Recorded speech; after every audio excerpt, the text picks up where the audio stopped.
Lord?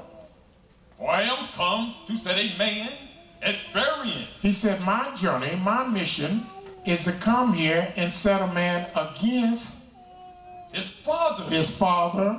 And a daughter against her. I come to set a daughter against her mother. And a daughter-in-law. And I come to set the daughter-in-law against her mother-in-law. And that's what he brought. Because once he came and our people turned their back on Yahweh and started serving Christianity, look at all the violence in the black community.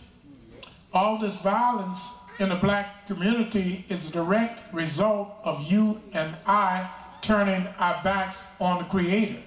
Now the mama's killing the daughter, and daughter killing the mama, and the man's foes are they of his own household. We have this total state of Bethlehem and confusion and chaos as a direct result of turning our backs on the Creator. And that's why Christ said, I come. He said, I come to bring hell in the house. I come to bring division. I come to bring disharmony, because if you believe in him, if you believe in me and start worshiping me, your house will never be the same. He said, that's why I come. He said, don't think that I come to bring peace on this earth. I come not to bring a peace. Matter of fact, Christ of the New Testament says, if you want to be my followers and you want to be my disciples, then you must not honor your father and your mother as the law said. He said, I know the law of Yah said you must honor your mother and father that your days upon the earth shall be long. But if you want to be my disciple, if you want to follow me, you got to hate your mama and hate your daddy. Yes, sir. Now where did he say that at? Luke. You're right.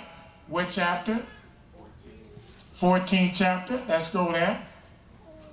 Let's see if he really said that, or if I'm just chewing the fat. And I don't like fat, so you know I don't chew fat. Now the book of Luke. Everybody have it? What chapter? Verse 24? 25. 25? Now I want you to start at verse 24. Yes? For I say unto you, I say unto you, that none of those men which were bidden shall taste of my supper. Should none of those men that were bidden shall taste my supper, should eat my blood and eat my flesh and drink my blood. In other words, go ahead, verse 25. And there went great multitudes. And there went great multitudes with him. With him. And he turned. In other words, he was not rejected and despised. The one servant in Isaiah 53, he was rejected and despised. JC was loved by me, and everywhere he went, he had huge multitudes of people following him. Yes, sir. And look what he did. So many people followed him. What did he say to them? And he turned and said. And he turned and said unto them, If any man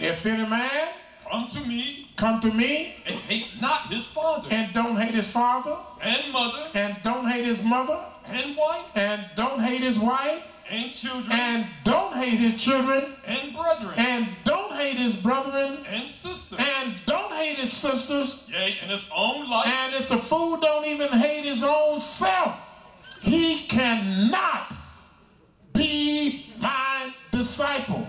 Now, ask the Christians, did he lie? He said, if you don't hate your mother and your father and your sister and your brother and even your own life, you cannot be his disciple. Now, he was either lying or telling the truth.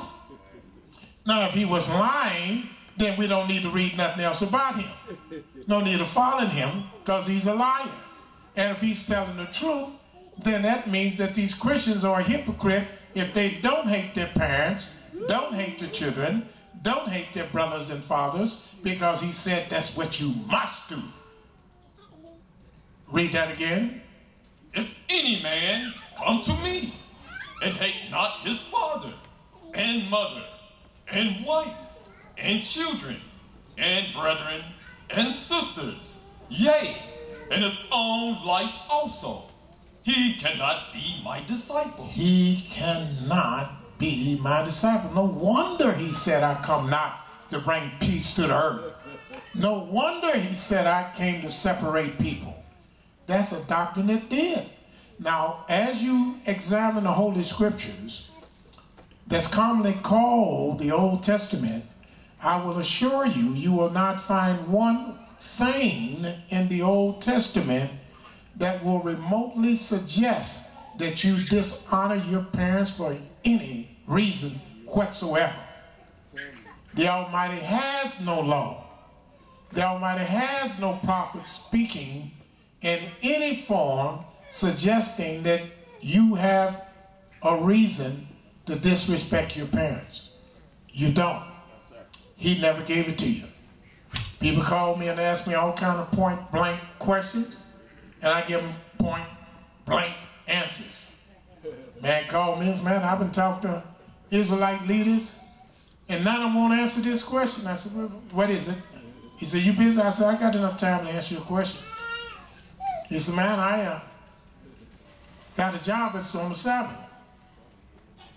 And the man said he can't get me off.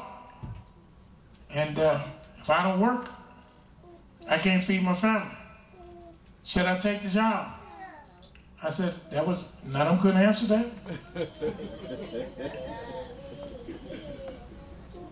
He said, yeah, nobody didn't answer for it. I said, I answered for you. You can't have the job then. The Almighty said, remember the Sabbath day to keep it holy. He said the Sabbath is a sign between him and his people forever. He said the Sabbath is a sign that he has sanctified his people. Now you can work on Sabbath if you want to. That's up to you. But you ask the question, and God gives us no occasion to break his commandments. And that's his commandment. And there's a long silence. He said, when can I be forgiven? If I work on the Sabbath day, can I be forgiven? I said, the Almighty said his mercy endureth forever. I'm not here and I can't explain and interpret the mercy and kindness of the Most High because it's beyond description.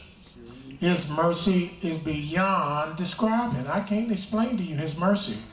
His mercy endureth forever, but so does his word. His word endureth forever also. And his word is remember the Sabbath day to keep it holy.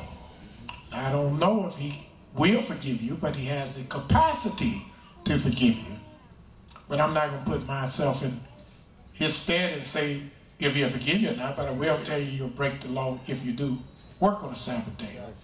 And all week long I get people phone calls all over the country just asking just straight basic questions. And I guess ministers don't want to hurt nobody's feeling, but you can't be Yahweh's minister without hurting people's feelings.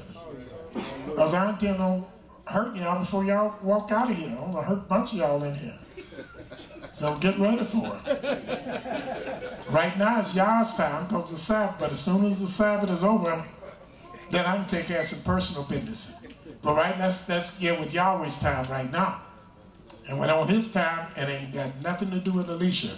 All about Yahweh. You only got one star on the Sabbath day, and that's Yahweh and him only. So anytime you see any Marays talking about himself on the Sabbath day, correct them.